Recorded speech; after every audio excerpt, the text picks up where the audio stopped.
የማንም ሰው ስም አታንሳ። በማንም ሰው ጓዳ አትግባ። እነዛ የሚኖሩት ሚሊዮነር አሉ፣ ምን አገባ ይኖሩ። እዛች ጋር ደግሞ በጣም አስገራሚ ከቦቆሎ ያላለፉና ደግሞ ከሽምብራ ያላለፉ አሉ። በቃ አይመለከትም። ከቻልክ ይደርዳቸው፣ ካልቻልክ ሌላ ነገር ውስጥ አትግባ። እዛ ጋር ደግሞ ምስኪን ሲሆኑ አላህ ጠልቷቸው አይደለም። እዛ ጋር በጣም ሚሊዮነር ሲሆኑ ደግሞ አላህ ወዷቸው እንዳይመስላችሁ። ሁለቱም የጥላቻና የውዴታ ግዴታ አይደለም። ምክንያቱም አንዳንዶቻችን ምን እንሳሳታለን። እንትና እኮ አላህ ወደዳቸው፣ አዘነበባቸው፣ ለቀቀባቸው አይደለም እንለው። ለቀቀባቸው አንተ ማሻአላህ ትላለህ። አንተ አላወቅም እንጂ የውመል ቂያማ እሳት ይሆናል የተሸከሙት። ስንት ቤት አስለቅሰው ያን ብር እንዳመጡት አላህ ነው የሚያውቀው፣ አንተ አታውቀውም።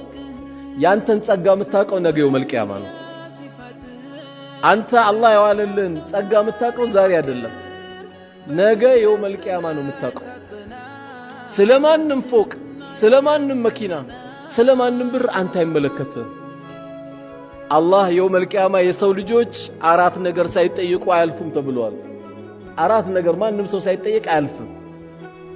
ከነዛ መካከል አንዱ ገንዘብ ነው። ገንዘብ ደግሞ ለሁለት ጥያቄው ከየት አመጣ፣ በምን አወጣ። ከየት አወጣ፣ በምን አወጣ። አሁን ይህን ጥያቄ እንዴት ይመልሳል ሰው ልጅ? ይሄ ከባድ ነገር ነው። ስለዚህ ስለማንም ሰው ላይፍ ህይወት እኛ እንዳንገባ። ለምን በደከመ ቢሆን ሀብታም መሆን ያለበት ወፍጮ ቤት ጤፍ የሚሸከሙ ነበሩ።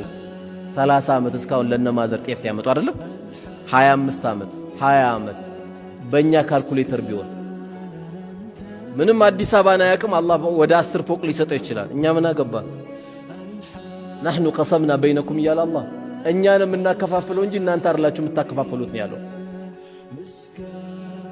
ምክንያቱም ከሐሜት ጀርባ አጠገቡ ምን አለ? አንድ ሰው አንድን ሰው ሲያማከው ውስጡ ሌላ በሽታ አለ። ምንድነው? እስቲ ማን ነው የሚነግረኝ?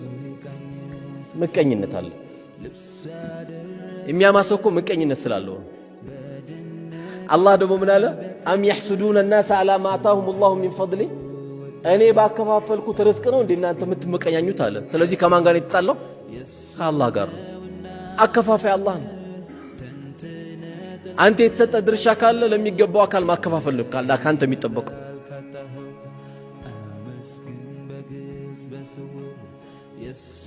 ስለዚህ አላህ ለተለያየ ባሪያ የፈለገው ሊሰጥ ይችላል። ላመነውም ላላመነውም፣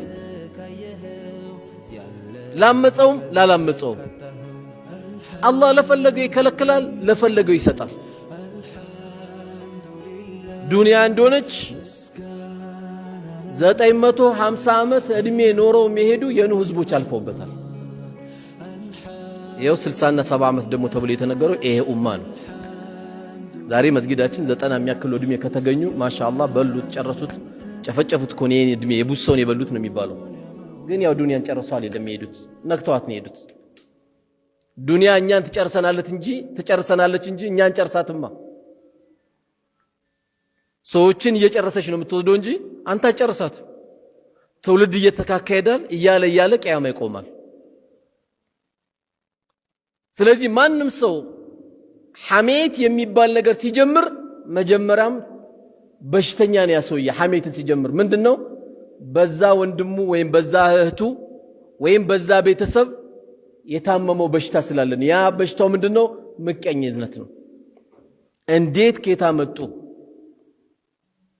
አንተ አላህ ለወንድም የሰጠው አንተ ጋር መጥቶ ካልኩሌተር ይዞ የሳብ መስራት አለበት እንዴ? አላህ ይጨምርለት እንጂ ማለት ያለበት። ለዚህ ነው እኮ ማሻአላህ በሉ የተባለው። አንተ አልহামዱሊላህ የማይበላ የማይጠጣ የማይሞት የማያንገላጃ ጌታ ነው አላህ እስልምናን የሰጠ ጌታ። አልহামዱሊላህ አልহামዱሊላህ። በምን ይለካል? ኒዕመተል ኢስላም በምን ይለካል? አውርተን ማንጨርስ